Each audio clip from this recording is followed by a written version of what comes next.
Good morning and thanks for joining us on TVC Breakfast. My name is Etoma Edu.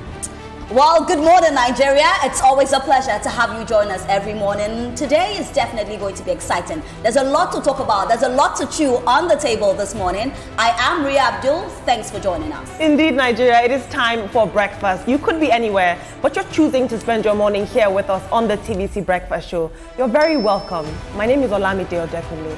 Good morning, everyone, and welcome to TVC Breakfast on Tuesday. A lot going on around the country and even the world. Right here, we bring all melts together to give you the best information. My name is Nelson Etta. Welcome. Good morning, guys. Hello, team. And of course, there's a lot to talk about on the show. Always a lot to talk about. When you said there's a lot to chew, I started thinking of chicken. No. But I have a cup of something here. Etoma, you've had your morning biscuits. Just calm down. I just saw you eat biscuits because it's just. But you know, the beautiful thing is that a lot is happening in Nigeria. Yeah. It's good that we get to talk about it on the show this morning. Olamide, where would they rather be? Nowhere else. These are the best TV place moments. to be. Live, I tell you. Ria, you couldn't got that better. We're not trying to be proud. It's just what we do for a living. But yeah. Anyway, there's a lot to talk about on the show this morning. Like, you know how we do it. Nelson will bring us all the headlines from the newspaper. We get to talk about it right here on the show. At some point, we will go to Abuja for the FCT brief where we talk about a very important topic. So you definitely want to stay with us with that. We also have an interview where we speak on security because that's what's on the lips of every Nigerian as we speak. And then we come back for Trending Now, where the beautiful Olamide will let us know everything that has been trending in the world of social media and more. So it's definitely going to be a packed show. Do make sure you grab that cup of coffee and let's have a fantastic one.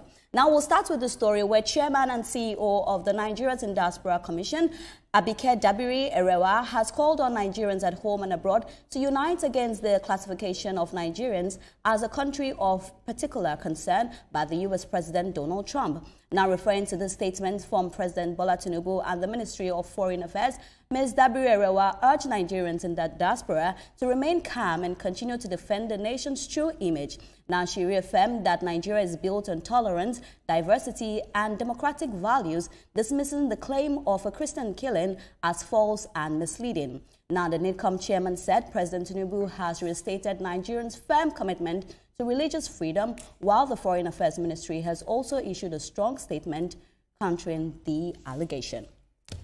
So we've been talking about this. Like I said, this has been on the lips of every Nigerian, both in Nigeria and abroad. And we know what the NIDCOM does. They're not just all about saying that, you know, let's love Nigeria, let's prioritize Nigeria. They're also making diasporas believe in the growth of Nigeria. And we're hearing she say that, you know, these things are not true. One of the things I said yesterday was the fact that, you know, Nigeria was described as a country of particular concern, which was very worrisome to me. But Etoma, quickly, what do you make of this? And also, what do you make of what she's saying? You heard this saying that you give a dog a bad name so you can hang it. I think that's what America is doing. At the end of the day, it's not the Christian killing that is the back of their mind. They've done this, they've played this script and done this dance over and over again, that now people are seeing through them. It is not about the killing of Christians. It is about resources. You know, it is about resources, and it is our duty to let Nigerians see through these things. Because yesterday I heard all sorts of things. People are so afraid. Some people are afraid that we're going to be invaded by America, and some people were wondering if Donald Trump was in his right mind when he said that. So many things have been coming up, and Abike Dabiri-Erewa is, by this statement, has done her job the way she should have done it, reassuring the people in the diaspora that, look, it's not a big deal. We are on top of this. Mr. President has made his commitments known to the whole world and so on. I just wish that while these statements are going on the front lines, we are achieving success. Exactly. Olamide, I'll come to you here, and for me, that's it. I'm like, this should be a wake-up call for us. You know, we're hearing that something like this is happening. For me, it's not about proving that it's not, you know, the Christian killings is not happening, but making sure that Nigerians are safe. And, she's come out to say the statement. Some will agree with her, some will not agree with her. You are always on social media, so you see how social media is buzzing. A lot of people are talking. Like Atoma said, people are scared. Is there going to be a war? Are they going to release the army and all of that? But Olamide, quickly, what do you make of this whole thing? Do you think that we're putting we're putting what we're supposed to do somewhere else and just trying to prove to America that nothing is happening and forgetting about the insecurity happening back in Nigeria? This has been dominating social media for the past few days. But I will say this. She understands the power of perception and the power of narrative in regards to Nigeria's global influence. To accuse a country of genocide means that you are saying that not only do they have human rights issues, they have religious issues, they have she's asking if they're asking if our government is credible. So these are very, very serious allegations that have been leveled against Nigeria, and they have the power to shape the global narrative around us. What I want to see is more than statements from our government officials. I want to see data-driven storytelling. Tell us stories to counter this country of particular concern narrative that go past statements and press releases like this. That is what I want to see. But she definitely understands the power of narrative and how this could shape us. I think all of us have to engage right now, whether you love Nigeria or not, in soft diplomacy, in making sure that our country is not labeled as something that could affect all of us and our lives. And Nelson, that's where I'll come to you, because I worry for the Nigerians on social media, both the ones that are abroad and the ones that are in Nigeria. When you see the comments that they are dropping, I'm wondering, do you hate your country like this? They say things without thinking about the implications. I saw somebody who say, oh, he should release it immediately, the army should come. And I feel like as Nigerians, sometimes we are not patriotic. We say we are, but we are not. Because small thing like this, we are already, divided. Some are saying that, we are for Nigeria. Some are saying whatever happens to Nigeria, I do not care. So as Nigerians as well, it's like we play a role in demarketing our country. Most of the times, Rhea, I think a lot of Nigerians don't understand what it truly means to be patriotic. Patriotism isn't only when it is all green and rosy.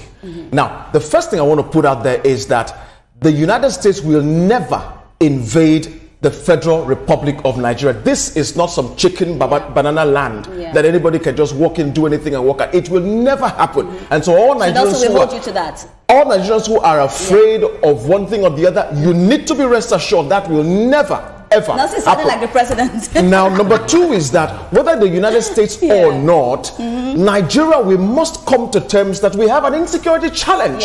We don't need anybody to come from elsewhere to tell us our problem. We know we have that. And so what we then need to do as a country is to put all the architecture together to handle these matters, because the consistency of the occurrence of this is what gives the United States and any other country and the boldness to give us one kind of a tag, country of particular which is not ours at the end of the day. And at this point, Rhea, Nigerians, we must come together as a nation. I don't care who you are, what you earn, where you live in this country. It's not the time to be pronging the fangs of war or fear from one corner or the other. It's the time for us to come together as a nation, recognize that this is the only home we have, quickly, please. My fear with this whole issue is that Nigerians are now divided. The ones that believe that this should happen, the ones that believe that it should not happen.